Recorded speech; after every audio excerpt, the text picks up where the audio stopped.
Eu vou conversar agora, vou chamar Ariel Calmon, que é analista político, para conversar comigo, para dizer o seguinte: Ariel, vou começar com a historinha que você vai guardar na memória e vai contar essa historinha, tá certo?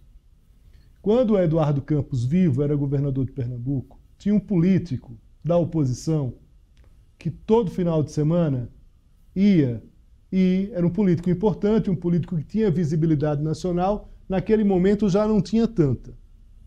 Eduardo Campos era governador de Pernambuco, ou seja, estava muito mais acima do que esse político de oposição que já não que estava em baixa naquele momento. Que acabou em baixa em vários momentos. Depois acabou se transformando em ministro. Não vou citar o nome do político aqui. Mas, de qualquer forma, é importante que naquele momento ele não tinha uma relevância tão grande quanto o cargo de governador. O que acontece nessa historinha? Historinha é que você só busca para o debate quem está do seu tamanho. Eu só debato com Ariel Calmon porque Ariel Calmon, ele acha que eu tenho o tamanho dele e eu acho que o Ariel tem o meu tamanho. Então, a gente vai para o debate ali na prática. Quando em determinados momentos a gente não está com debate, e principalmente nesse caso não é o melhor exemplo, porque a gente está num debate aqui amistoso, está numa conversa amistosa. Mas um debate que seja um debate de disputa, não dá para disputar com personagens menores. O que eu estou querendo dizer com isso? Na época, o governador não reagia em relação a esse personagem menor, colocava pessoas ali, secretários, líderes de partidos, vice-prefeitos, para conversar com esse oposicionista. Lula, hoje, foi orientado da seguinte maneira: presidente, o cargo de presidente do Banco Central é muito importante, mas ele não é mais importante do que o cargo de presidente da República. Então o senhor está apenas dando palanque para o Campos Neto. Lula, a partir de conselhos econômicos e a partir desse conselho, acabou, ao que tudo indica, hoje não falando de Campos Neto. Vamos ver até onde vai. Eu quero saber o seguinte, Ariel, o que você acha desse tipo de conselho na política? Olá, Léo, boa tarde. Olá a toda a audiência do SBT News. Pois é, o presidente recebeu alguns conselhos hoje que fizeram com que ele mudasse o discurso radicalmente, né? Embora o que a gente perceba no longo prazo é esse movimento de vai e volta, né? É o morde e assopra, o guerra e paz. Então, o presidente vai, faz uma crítica dura ao mercado, ao presidente do Banco Central, depois volta atrás e diz que haverá responsabilidade fiscal, que o governo não gastará mais do que pode, que o governo não vai interferir onde não deve interferir. Então, de certa forma, eu sinto que o presidente tem recebido, e isso é uma coisa que a gente discutiu aqui em outros momentos também, conselhos de diferentes núcleos dentro do seu próprio governo. Então, ele tem recebido uma informação de um núcleo de comunicação que diz que falar do mercado, falar de Campos Neto dessa forma, traz um resultado positivo para a sua popularidade junto à população que entende da mesma forma que há um inimigo em comum, digamos assim, que então essas instituições, esses agentes financeiros do mercado seriam esses inimigos e, portanto, o presidente estaria ao lado do povo, né? Ele até essa semana se colocou como esse povo no poder e, ao mesmo tempo, recebe essas orientações de um outro núcleo do governo que diz que, olha, se você faz comentários dessa natureza sobre os agentes econômicos, sobre o presidente do Campos Neto, você está forçando a barra e fazendo com que eles tenham justamente um protagonismo e maior capacidade de negociação. Então, de certa forma, o ambiente político que se constrói é esse, é um vai e volta. Acho que uma analogia interessante para a gente fazer nesse sentido é aquela de uma queda de braço, não é? Porque ao mesmo tempo que o governo está gastando o seu capital político, tensionando o mercado e com essas mensagens do governo, que são mensagens muito abstratas, não é? O presidente Lula não fala diretamente sobre ações específicas, mas ele diz sobre uma especulação abstrata que o mercado tem tido com relação ao dólar.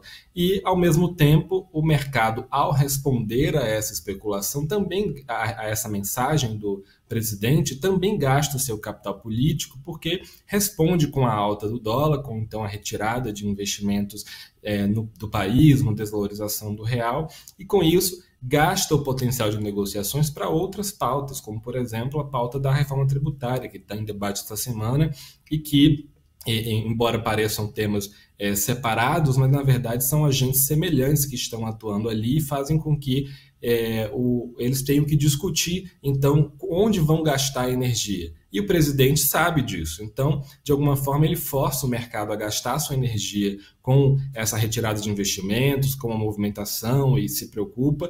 E aí, na hora de sentar na mesa do debate para negociações concretas, vai fazer aquele papel de, olha, eu já negociei nesse ponto, eu já disse que haverá responsabilidade, portanto, manerem nesses seus pedidos para outros assuntos. Então, eu sinto que há esse momento no governo e que vai se acentuando de núcleos diferentes, dando informações para o governo distintas, e ele vai reagindo dessa forma. A gente tem uma declaração, Ariel, do Lula falando sobre agro, governo destinando 400 bilhões ao setor e fazendo elogios aí ao agro, enfim. Hoje a gente sabe, teve esse leilão cancelado, né, esse leilão internacional para compra de arroz, uma coisa que estava miada já desde o início, inclusive com suspeitas de corrupção, é disso que se trata, né, e miou de forma geral. Aí tem vai se voltar para uma tentativa ali a partir dos próprios brasileiros, do agronegócio brasileiro, que já talvez, a partir do que já tinha defendido alguns, já pudesse ter feito isso desde o início. Claramente houve um erro ali nesse leilão.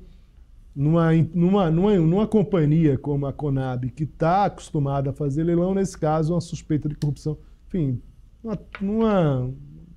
não tem nem palavra para dizer o fracasso, esse fiasco, né, essa irresponsabilidade que foi esse leilão do arroz. Mas vamos para a declaração do Lula sobre o agro, por favor. Você não governa um país ideologicamente, você não governa um país com mágoa, você não governa um país com ressentimento.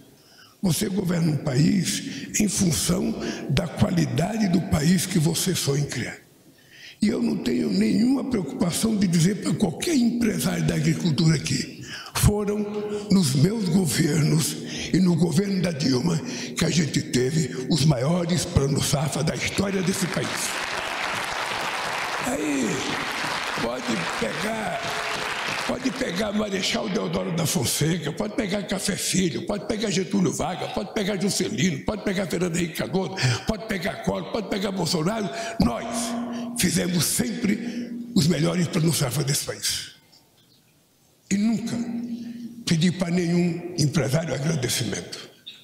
Eu faço por obrigação, porque eu sei a importância da agricultura brasileira e eu sei o significado de vocês. Mais ainda, possivelmente vocês nunca tiveram um presidente da República que tivesse coragem de enfrentar os chamados desenvolvimentistas das capitais, da indústria, que muitas vezes trata de forma pejorativa o crescimento das exportações de commodities, como se commodities fosse uma coisa tão insignificante. Você está importando coisa, é importante exportar produto industrializado, com mais tecnologia, mão de obra mais qualificada, mais salário.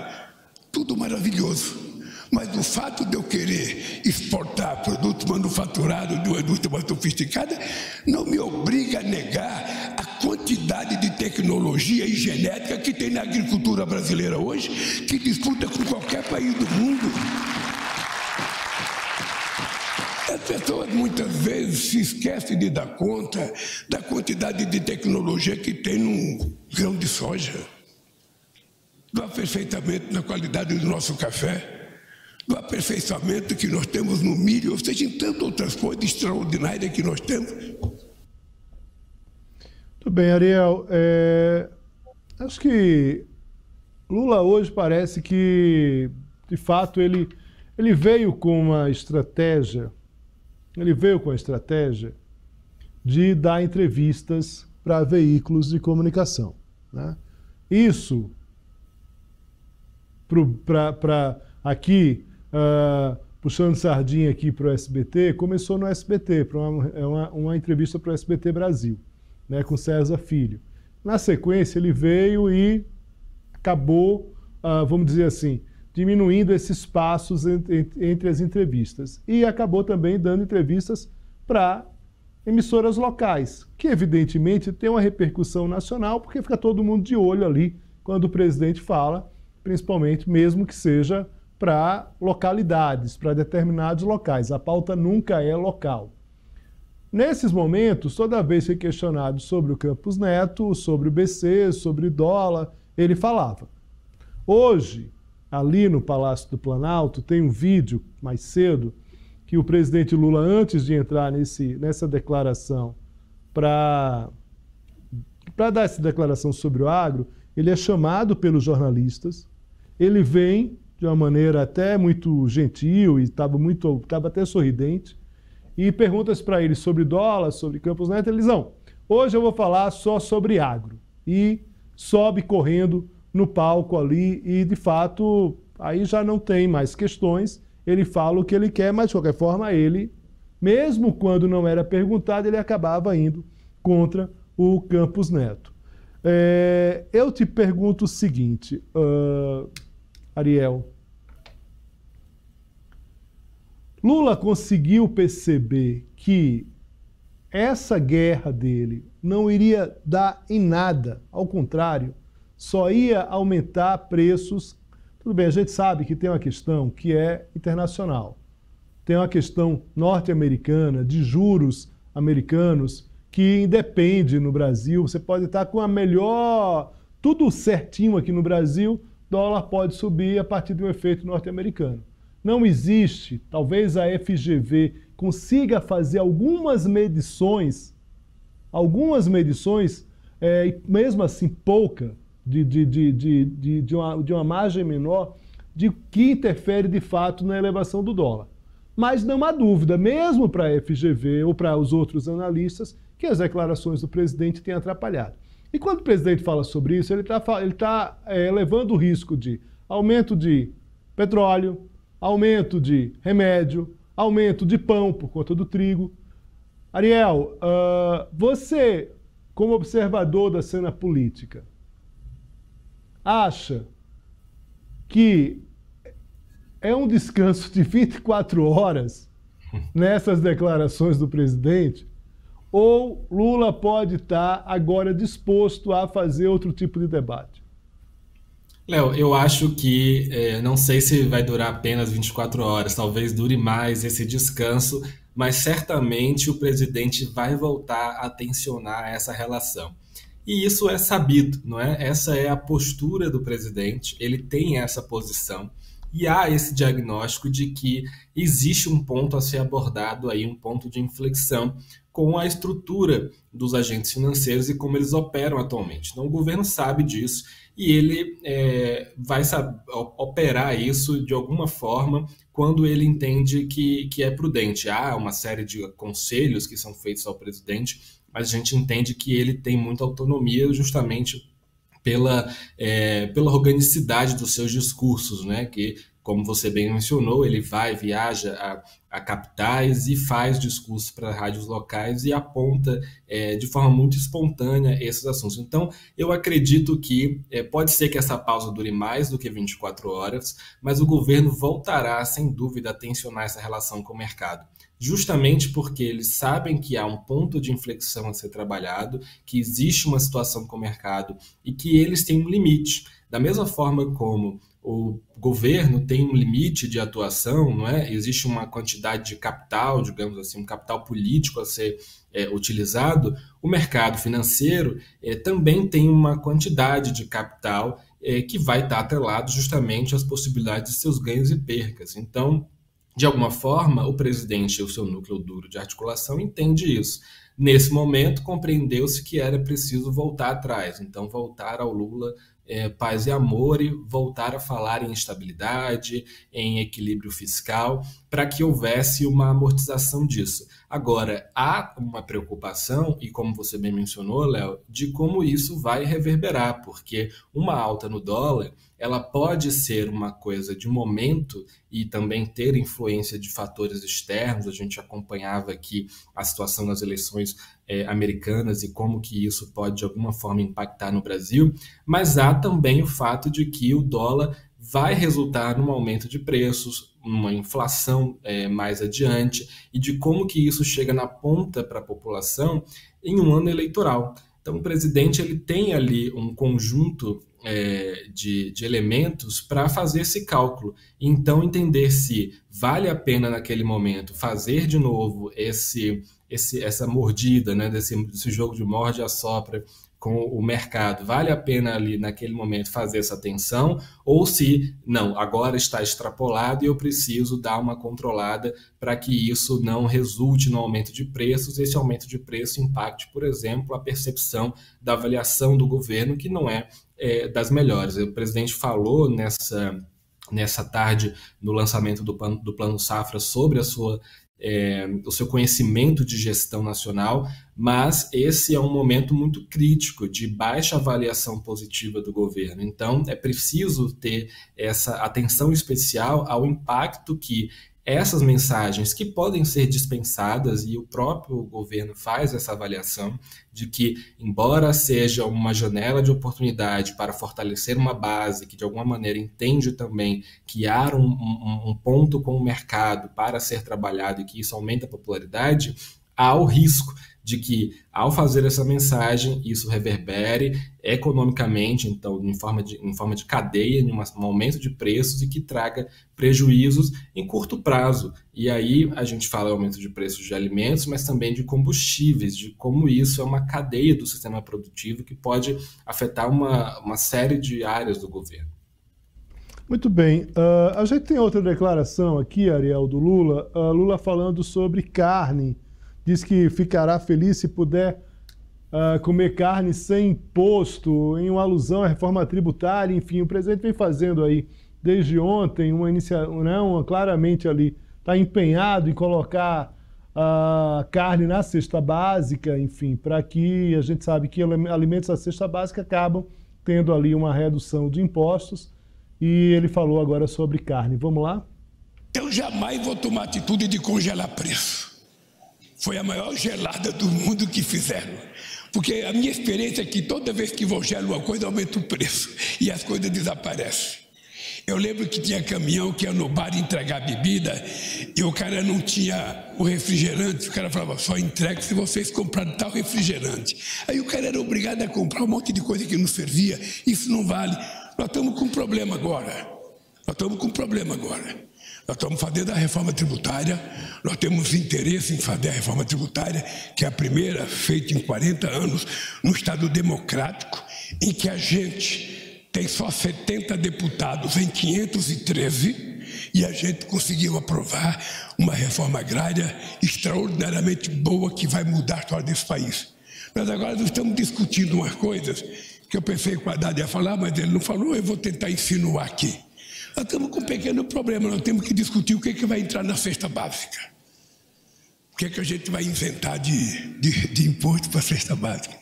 E vocês que são produtores sabem que já tem a briga. Carne entra, carne fica, carne entra carne de primeira, entra carne de segunda. Na verdade é o seguinte, nós vamos ter que entender que possivelmente a gente tem que separar entre o que é carne in natura e o que é carne processada, para a gente poder criar a diferença. Mas eu, sinceramente, eu sou daqueles, Haddad, que vou ficar feliz se eu puder comprar carne sem imposto. Eu vou ficar feliz se eu comer.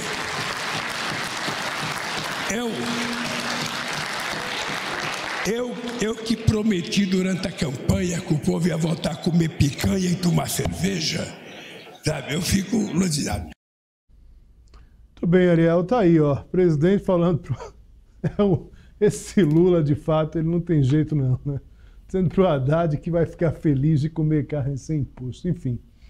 Ariel, a gente vai falar ainda sobre eleições municipais a partir muito claramente aí, eu queria fazer uma proposta para você, que a gente escolhesse algumas cidades para que a gente, a partir da quarta-feira da semana que vem, a gente começasse a trilhar aqui uma linha, né, para mostrar mais ou menos os candidatos a essas cidades. Fica a teu critério, você escolhe, a partir de quarta-feira a gente vai começar a fazer isso. Podemos começar com determinadas regiões, a gente vai combinando aqui ao longo da semana para que a gente vá apresentando. Claro que vai chegar uma hora que vai faltar a cidade, a gente vai dar uma apressada aqui, colocar mais de uma cidade por análise, até porque tem cidades também que não necessariamente são capitais, mas que também têm muita importância nesse jogo político. Ariel Calmon, muito obrigado aqui pela presença, um forte abraço para você, uma boa noite, viu? Combinadíssimo, Léo. Obrigado, boa noite, bom trabalho. Até mais.